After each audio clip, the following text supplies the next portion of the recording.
Yankees were able to salvage the series at the Trop. And I said going into the series that I would take the Yankees just winning 1 out of 3. And it was an ugly series, and it very nearly turned into a sweep. It took till the very end for the Yankees to finally do what they had to get a win. Things were troubling that happened in this series, and I can't say that I was very surprised by what happened.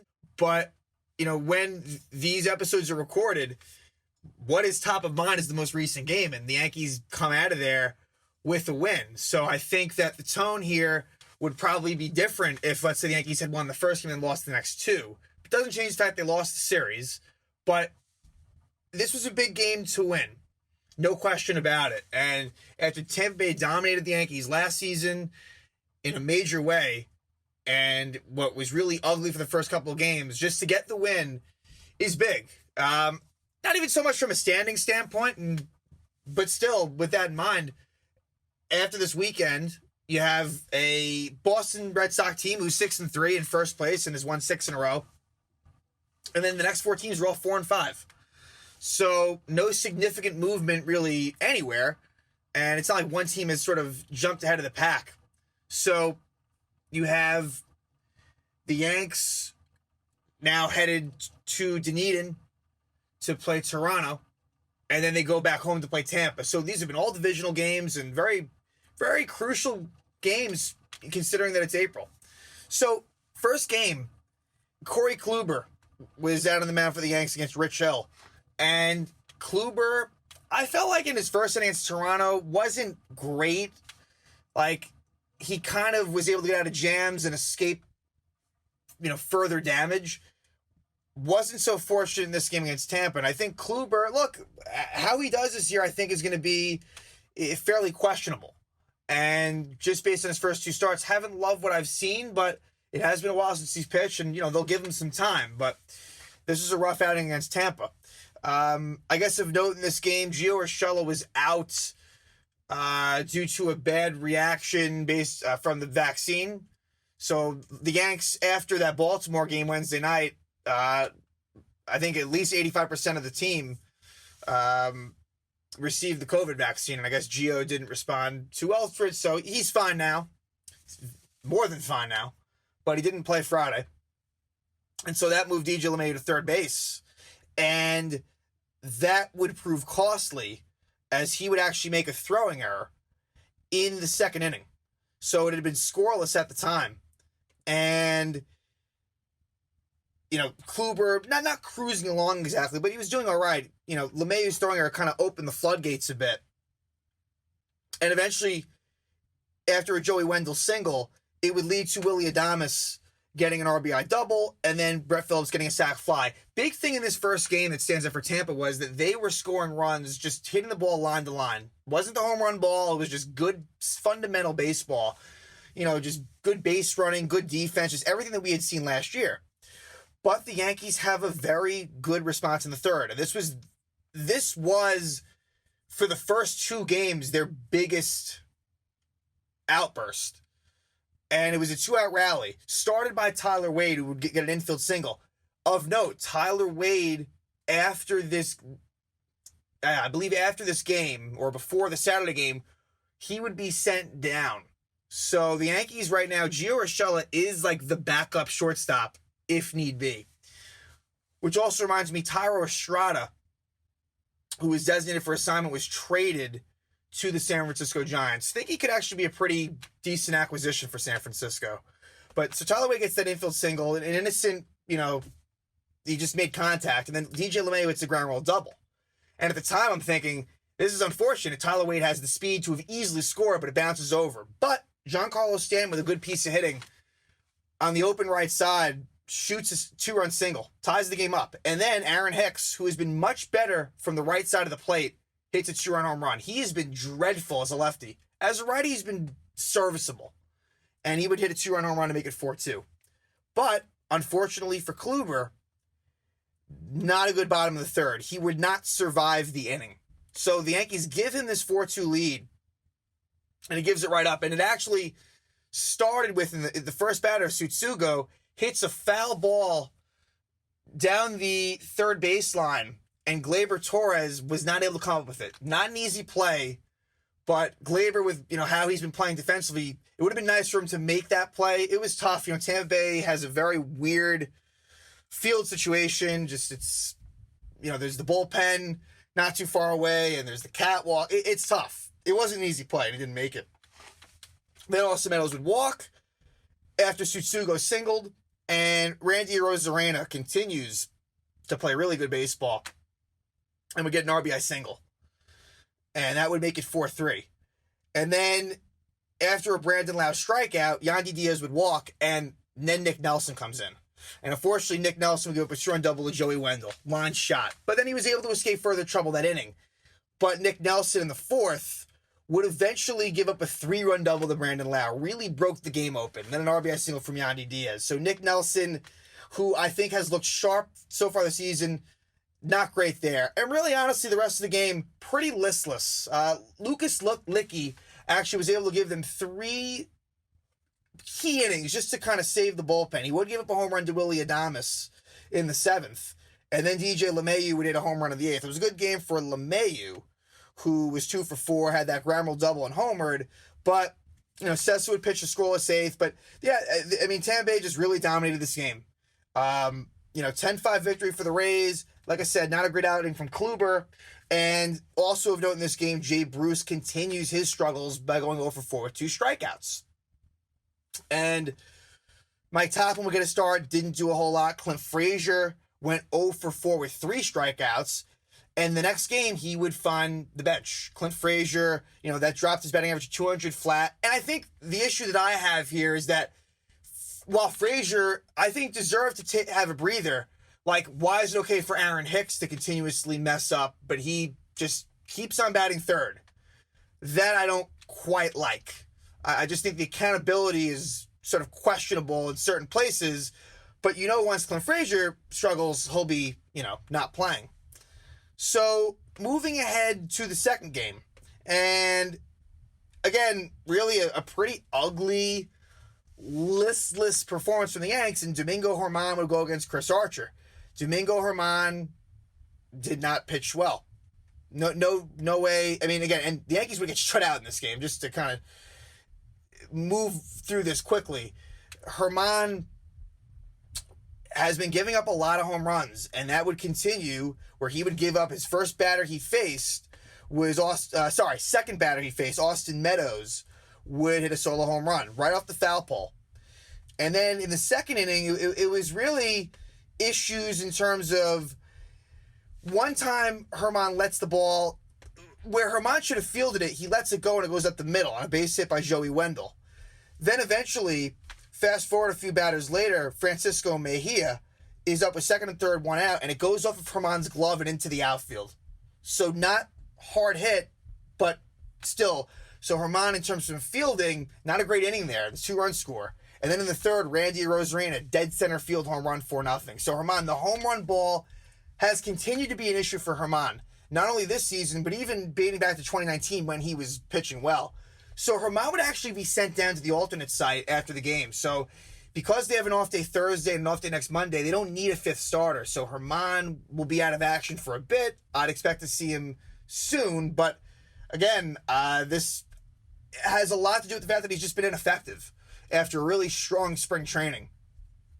And yet again, the Yankees just do nothing. And the sad part is that Chris Archer would leave the game after 2 1/3 innings. He was hurt, and, hope for the best for Chris Archer. Sounds like he avoided a major injury, but just nothing going on here.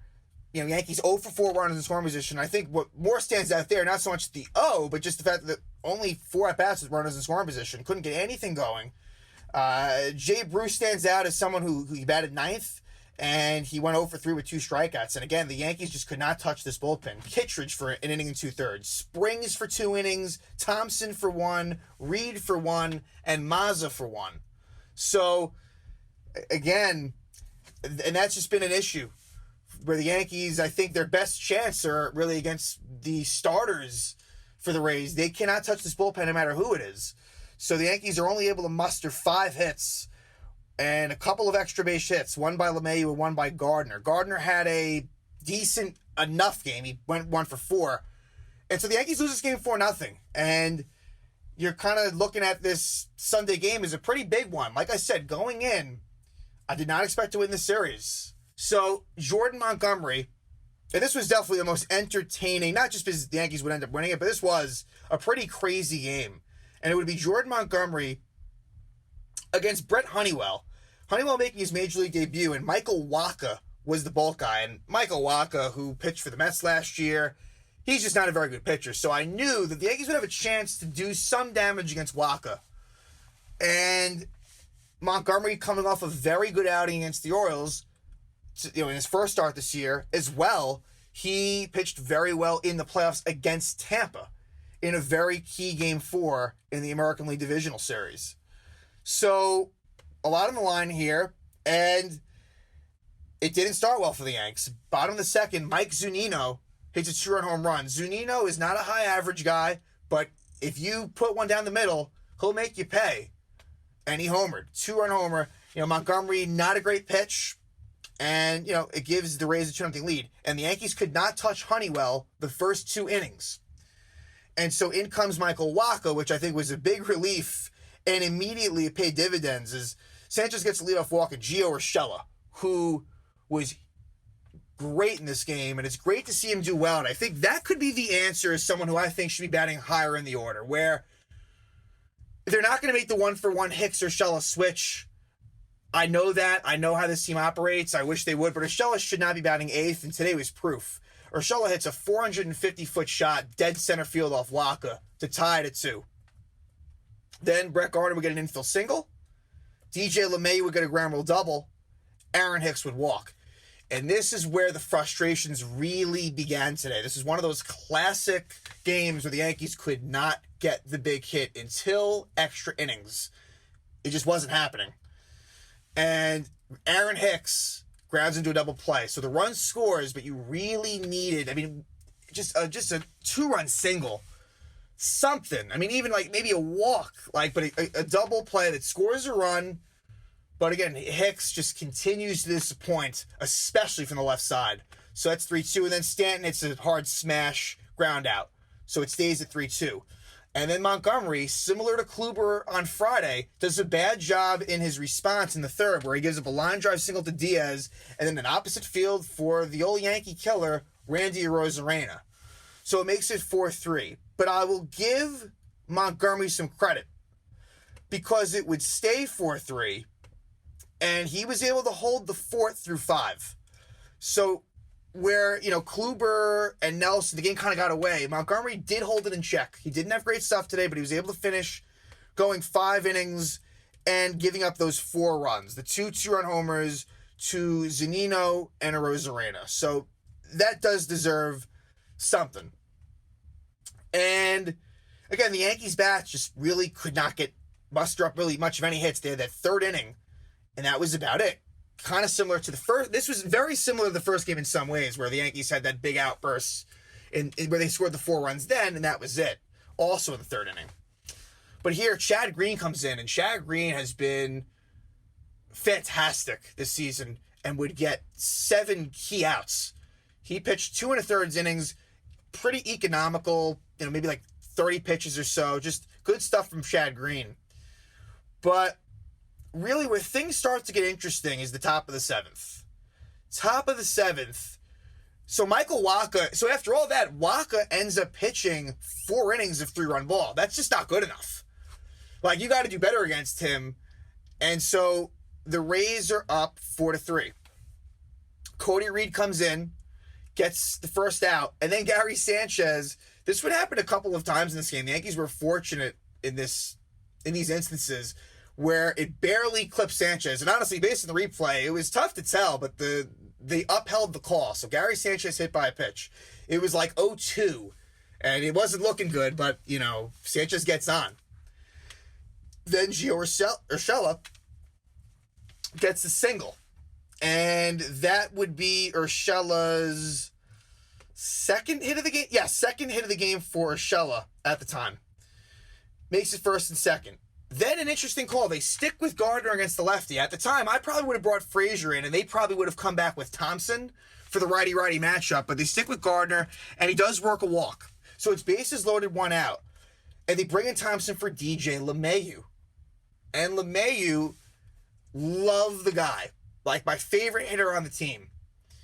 But he has struggled in these runners on third, less than 2 out spots this year, where he's kind of chasing pitches and he's not making hard contact, like where he'll hit a ground ball to third or he'll, a shallow fly to right. He just hasn't for him. We have such high expectations. And he would hit a 5-4-3 double play on an outside pitch, tries to pull it, and just really bad. Really bad by LeMahieu. So it stays 4-3. Move to the top of the 8th. Top of the 8th, Thompson's still in the game for the Rays. And you never want to do this. Lead off walk to Aaron Judge. It's always going to be a problem. Aaron Hicks flies out to left. Giancarlo Stanton walks. So keep in mind they would pinch run Tauchman for Stanton. So first and second, 1 out. Gleyber Torres looked like foolish for the first 2 pitches that at bat, and he'd been struggling. And he would struggle after that, actually. Torres would have a bad at bat in the 10th, but this one thing was really big. Torres gets a RBI single. The Yankees had desperately needed that. At that point in the game, they were probably just about like 0 for 6 or 7 at that stage in the game. Maybe probably around that with runners in scoring position. Torres gets that RBI single to tie the game. Really big. And Judge was actually able to score from second. Arozarena doesn't have the best arm. Judge, good signs in terms of Judge health-wise that he's able to score. So it is a tie game. And they would bring in Diego Castillo, and he would get the next 2 outs. Green gets the first out in the 8th. Darren O'Day comes in, does the job. He gets 2 outs to end that inning. So continued good work from the bullpen. Top of the 9th, another very interesting, wild inning. So it is Diego Castillo, I believe, still in for the 9th. Yes. And to start the inning, Gio Urshela gets a double. And this would be his 3rd hit of the game. This was like a hustle double. This was like a hit up the middle that kind of went off of Adames, and Urshela races over to second. Gardner walks. First and second, no outs. And again, LeMahieu fucks up. He grounds out to third. This should have been a double play, but unfortunately, Tsutsugo couldn't swoop the ball at first. So LeMahieu, not only is LeMahieu safe at first, but because of that throwing error, Gardner is able to go over to third, and LeMahieu goes to second. So where it should have been runner on second, 2 outs, it ends up being second, third, 1 out. But don't worry, Brett Gardner would make up for that. Aaron Judge is up, and the ball barely goes past Zunino, and Gardner gets thrown out at third. Or I guess it turns into a rundown, but just a terrible job by Brett Gardner. A veteran on this team to get thrown out in that situation is a joke. And again, Brett Gardner, I've seen this throughout the years. His IQ on the base paths is just not there. You'd think that someone, he'd be savvy like that. He's not. And so it ends up actually being runner on second, 2 outs. And Aaron Judge would ground out. So the struggles and the jokes just kind of continue. It doesn't stop. So you're just kind of waiting for them to lose. Chapman comes into the 9th and gives out a 2-out double to Zunino, sandwiched around striking out the other 3 batters. So Chapman gets that job done to preserve the game and bring it to extra innings. Top of the 10th, they bring in Colin McHugh. And Colin McHugh, it's a bit of a sigh of relief. It's not quite Waka, but it's, just a veteran that he's not like a flamethrower like some of these other guys that give the Yanks problems. And Aaron Hicks, similar to Sanchez, somehow got hit by a pitch. Like barely hit it barely grazed his pants. And so he reaches. And honestly, keep in mind, Judge is on second base. So Hicks, it looked like it wasn't going to be a great at-bat, but it was big that he gets on base there. And then Mike Tauchman bunts. Sack bunt Tauchman, second and third, 1 out. And the struggles continue. So as much as Gleyber gets that big hit in the 8th, he grounds out, and they actually throw Judge out at home. And honestly, in that situation, Judge probably should have just stayed at third. It was so clear that he was going to be thrown out, but Judge is thrown at home. So now, instead of it being second and third, 2 outs, It's first and third 2 outs, which is key with the way that extra innings work. Because you get that runner on second, like I always say, getting that one run is one thing. It's really getting that second run that's the key, more than anything. So, first and third 2 outs, and Rougned Odor, who had been 0 for 4, hadn't struck out, which he's known for. Like, his at-bats weren't terrible. Odor works a really good at-bat against McHugh and dunks a single into center field. So, Odor, first hit as a Yank, and it's a big one. And, we'll definitely, again, I don't think that over the course of time Odor is going to be great, but he does bring a different element. He is a left-handed bat, and it's better than Jay Bruce. So, expect to see Odor at second and LeMahieu at first for the foreseeable future until Voit is back. Big RBI single for Odor, but you need more than that, and they would get that. Gary Sanchez gets an RBI single up the middle, and I will say this, Gary Sanchez, I'm not a Sanchez fan at all. So far, so good.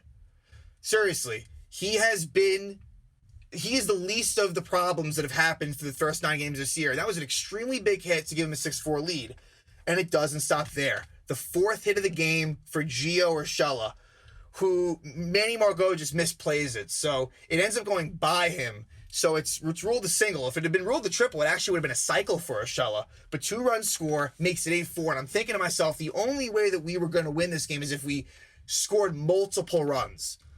What this enabled to do is they didn't have to go back. I figured that they would go back to Chapman for the 10th. But they would go to Albert Abreu. And Abreu actually pitched well.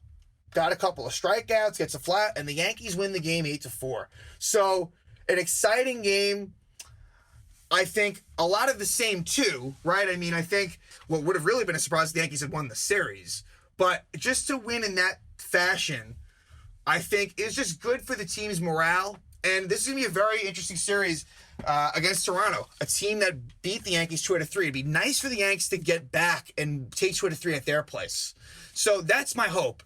Not necessarily the expectation, but I would be thrilled if they can take 2 out of 3 here and then head home for a really key series against the Rays. So, again, even though it's early, these are some interesting games for the Yanks and games in which I think can tell a bit of a story as far as where things might head in the future. So, excited for this upcoming series. Yankees are able to avoid the sweep against Tampa and get the record to 4-5. So we'll see what happens. Yankees-Jays round 2, and I'll talk to you soon.